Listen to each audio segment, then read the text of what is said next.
สบายดีข้าพเจ้าคือนางเย็นชิดแสงสุริยาเป็นนักศึกษาสาขาครูคณิตศาสตร์ปี4คณะศึกษาศาสตร์มหาวิทยาลัยแห่งชาติมื้อนี้ข้าพเจ้ามีจุดประสงค์เพื่ออธิบายพิสูจน์ว่าเป็นหยังเนื้อที่ของหมู่3เจมีเขากัน1/2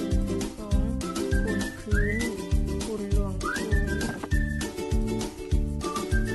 เฮามีหมู่3เจ1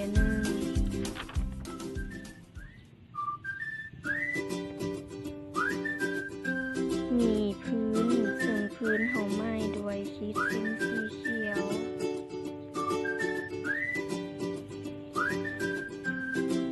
มีหลวงสูงที่เฮาไม้ด้วยขีดเส้นสีแดงเป็นหลวงตั้งแล้วเฮามีอีกรูป3เจนึงที่คล้ายคลึงกันเพราะว่าทางด้านขนาดหลวงสูงพื้นแม่นเท่ากันเพียงแต่เฮาหมุนรูป3เจให้อยู่ในหลวงแนวตั้งเมื่อหมุนแล้วเราจะนำเอารูป3เจตัวที่2มาประกอบกับรูป3เจตัวที่1ขั้นตอนต่อมาแม่นเราจะตัดเอาต้นของรูปที่2ที่เป็นมุมอยู่เบื้องซ้ายตัดออกแล้วนำเอาต้นมุมที่เราตัดออกนั้นนำมาประกอบใส่กับมุมที่อยู่เบื้องขวาของรูปที่1แล้วนำมาประกอบเข้ากันเลยแล้วเราจะได้รูป4เจยาวรูปสี่เหลี่ยมยาว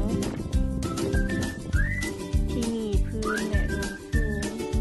เมื่อเบิ่งพื้นขบวนการทั้งหมดเราจะเห็นว่ามี4ขั้นตอนนำกัน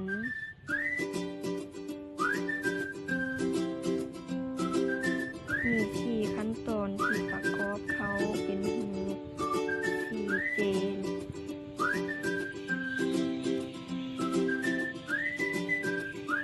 แล้วเราจะได้เนื้อที่ของรูปสี่เหลี่ยมเท่ากับ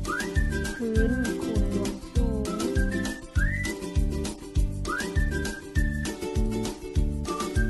ซึ่งว่า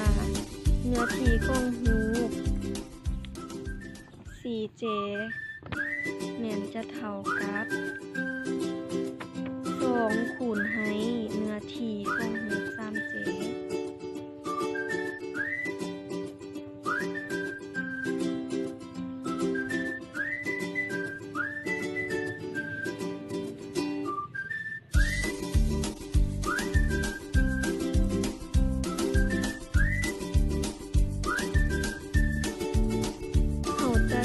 ซึ่งว่า